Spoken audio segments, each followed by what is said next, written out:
Сәлеметсіздер ме, құрметті білім алушылар? Бүгінгі педагогика пәні бойынша өтілетін жаңа сабағымыздың тақырыбы теориялық және практикалық сипаттағы курстық жұмыстың құрылымы. Сабағымыздың мақсаты білім алушылардың курстық жұмыс және оның жазылу ережесі туралы білімдерін кеңейту.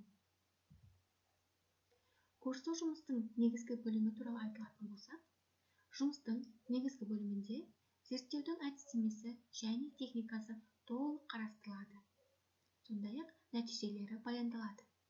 Негізгі бөлімнің барлық құраушылары бір-бірімен логикалық байланыс жасай отырып, мазмұнға сәйкес орналасу керек. Барлық маңыздылығы жоқ материалдар қосымшаға енгізіледі. Негізгі бөлім біріншіден жұмыс бағытын таңдау және оның негізін, шешу әдісін және олардың салыстырма бағасын таңдаудан, жүргізілген жұмыстың таңдалған жалпы әдістемесін сипаттаудан.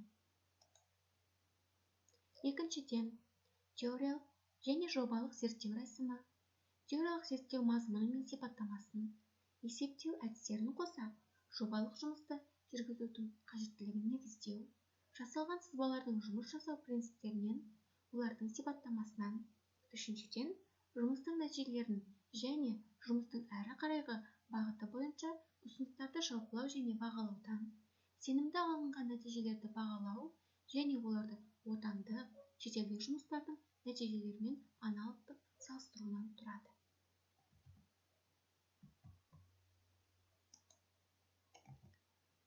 Келесі теориялық бөлім. Бұл бөлімде жұмыстың тақырыбын қарастыруды қызықтыратын тақырыптың тарихын талдаудан бастауға болады.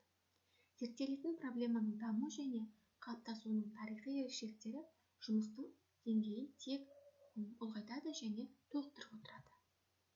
Теориялық бөлімінде зерттеудің теориялық алғышарттары суреттеледі. Мәселеге қатысты ғылыми дерекке қысқаша жолу жасалады.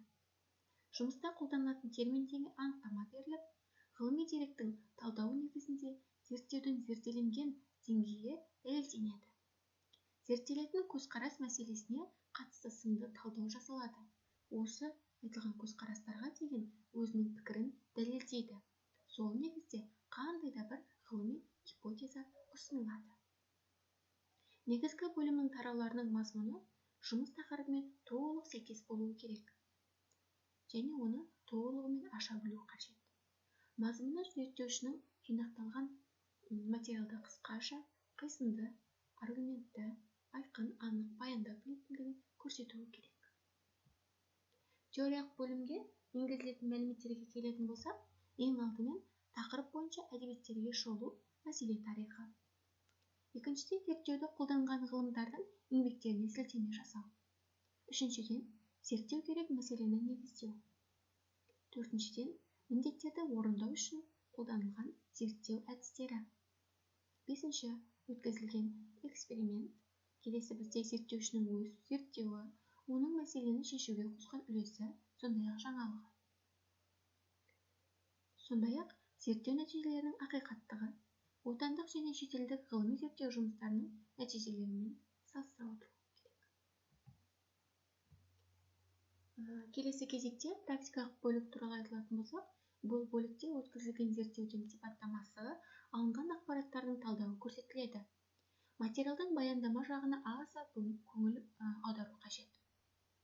Олар сипатталу қисындылығы, жүйелілігі, қарапайымдылығы және қысқалығы, ауқымдылығы және дәлелдігі. Автор өзінің ғылыми гипотезасының дәлелдеп шығу керек.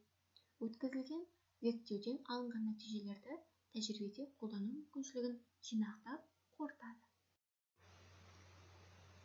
Негізгі бөлімнің практикалық бөліміне біріншіден гипотезаны тексеріп, мәселені шешу үшін атқаратын жұмыстар, тәжірибе жұмысына дайындық, тәжірибе жұмысының сипаттамасы, тәжірибе жұмысының нәтижелерін талдау, сондай-ақ сынақтан өткен педагогикалық әдіс-тәсілдерді, құралдарды қолдану жөнінде қорытындылар, ұсыныстар, қолданылған әдіс-тәсілдер, яғни анкета, сұрақтар тізімі, өткізілген сабақтар мен тәрбиелік шаралар, жаттығулар және тренингтер енгізіледі.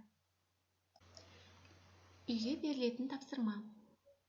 курстық жұмыстың практикалық және теориялық бөліміне енгізілетін мәліметтер туралы қысқаша ақпарат беру және зерттеу жұмыстың теориялық және практикалық бөліктеріне берілген сипаттамаларды басшылыққа ала отырып өз зерттеу тақырыбыңыздың теориялық және практикалық бөлімін жазып шығыңыз.